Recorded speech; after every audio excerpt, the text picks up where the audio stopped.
On vient d'entendre Michel soupirer. Ah oui, bon, oui.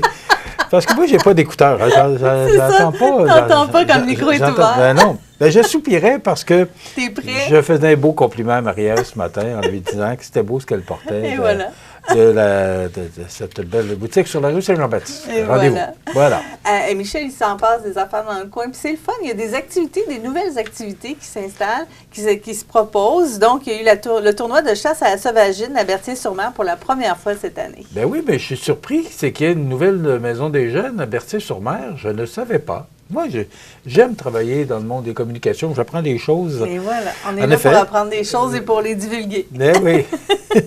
Donc, le 28 octobre dernier, se tenait le tout premier tournoi de chasse à la sauvagine de Berthier-sur-Mer, organisé en collaboration avec la municipalité de Berthier. Ce tournoi avait comme objectif de développer une nouvelle forme d'activité sportive de plein air pour la population et ainsi attirer de nouveaux participants.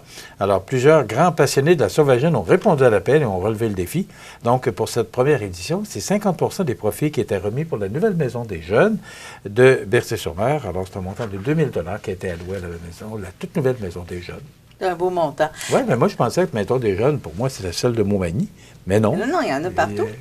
Oui, mais je l'ai appris, alors il y en a une à Berthier. Et voilà. Partout où, à part ça? Montmagny, Berthier? Bien, il y en a beaucoup, dans le fond, des maisons des jeunes, Michel, au Québec. Ah oui, au Québec, mais je parle de la MRC de Montmagny. Ah, je peux pas toutes les nommer. Je pensais qu'il n'y avait qu'une seule maison des jeunes. J'ai comme l'impression qu'il y en a dans pas mal de groupes de municipalités. À Lillet, il doit en avoir une. J'ai l'impression qu'à Saint-Paul, il doit en avoir une. Ben, peut-être, ils se font silencieux, en tout cas. La Société québécoise d'ethnologie a décidé de créer le prix Jean Simard. C'est intéressant. On en parle parce que Jean Simard a habité dans la région. Oui, effectivement. Donc, la Société québécoise d'ethnologie qui annonce la création de ce prix Jean Simard. Cette nouvelle récompense annuelle soulignera la qualité d'une action de sauvegarde ou de mise en valeur du patrimoine. Elle vise à promouvoir l'avancement, la diffusion des connaissances en ethnologie, à encourager la présence de cette discipline dans les milieux professionnels et communautaires et reconnaître la contribution scientifique et sociale exceptionnelle de l'ethnologue dont il porte le nom.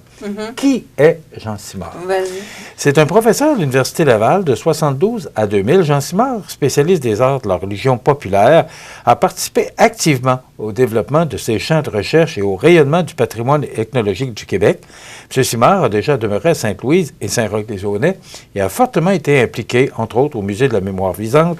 Écoute, j'en ai 3 pages de réalisation de M. Simard dans le coin, oui. Rapidement, là, il a été membre du comité de programmation de la Corporation Philippe Aubert de Gaspé-Saint-Jean-Port-Joli pour la reconstruction de l'ancien manoir et la mise sur pied du Musée de la mémoire vivante, quand même.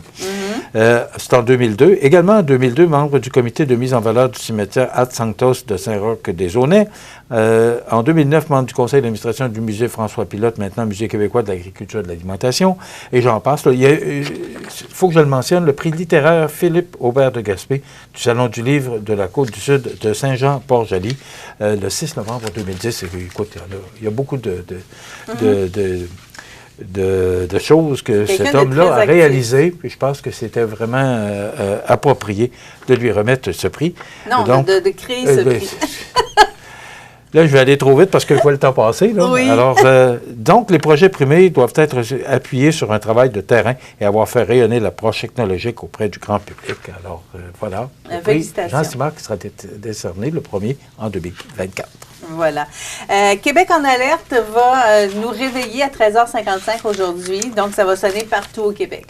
Oui, c'est le ministère de la Sécurité publique qui procédera à un test de Québec en alerte ce 15 novembre à 13h55. Donc, ne faites pas de saut, là. À 2h moins 5, ça va sonner sur vos téléphones. Et c'est toujours... Puis le son est assez... oui, c'est fort. C'est voulu. C'est une vraie alerte. Oui. Cette démarche permet au ministère de la Sécurité publique, aux radiodiffuseurs et aux compagnies de télécommunications de vérifier le bon fonctionnement du système et d'y apporter les ajustements nécessaires.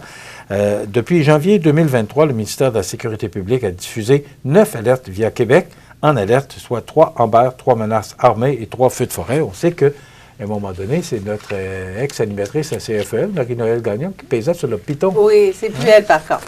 Elle était bien fière de ça, mais c'est plus elle. Ouais. On aime bien vous le dire tout de suite. On parle aussi, c'est sûr, de grève encore.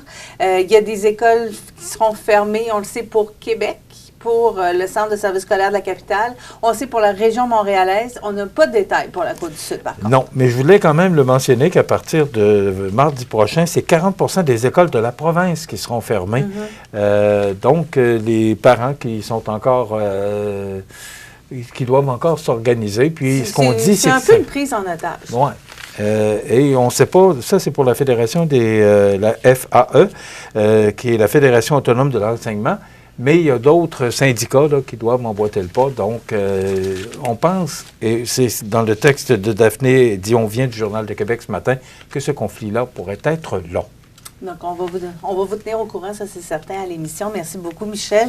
Demain, à l'émission Bonjour Côte-du-Sud, il y aura la chronique Ancrez-vous. Ça sera en compagnie de Anaïs Gamache, qui est agente de sensibilisation à l'encre. Ça va être la discussion sur les jeunes proches en santé mentale, parce que oui, il y a des proches aidants qui sont très jeunes aussi. Donc, on va discuter, on va parler d'eux. Et dans un deuxième temps, la directrice du Musée de la mémoire vivante, Bianca Roy, va venir nous rencontrer parce qu'il y a vraiment beaucoup d'activités qui s'amènent du côté du musée. On vous tient au courant. Bonne journée à vous. Bonne journée.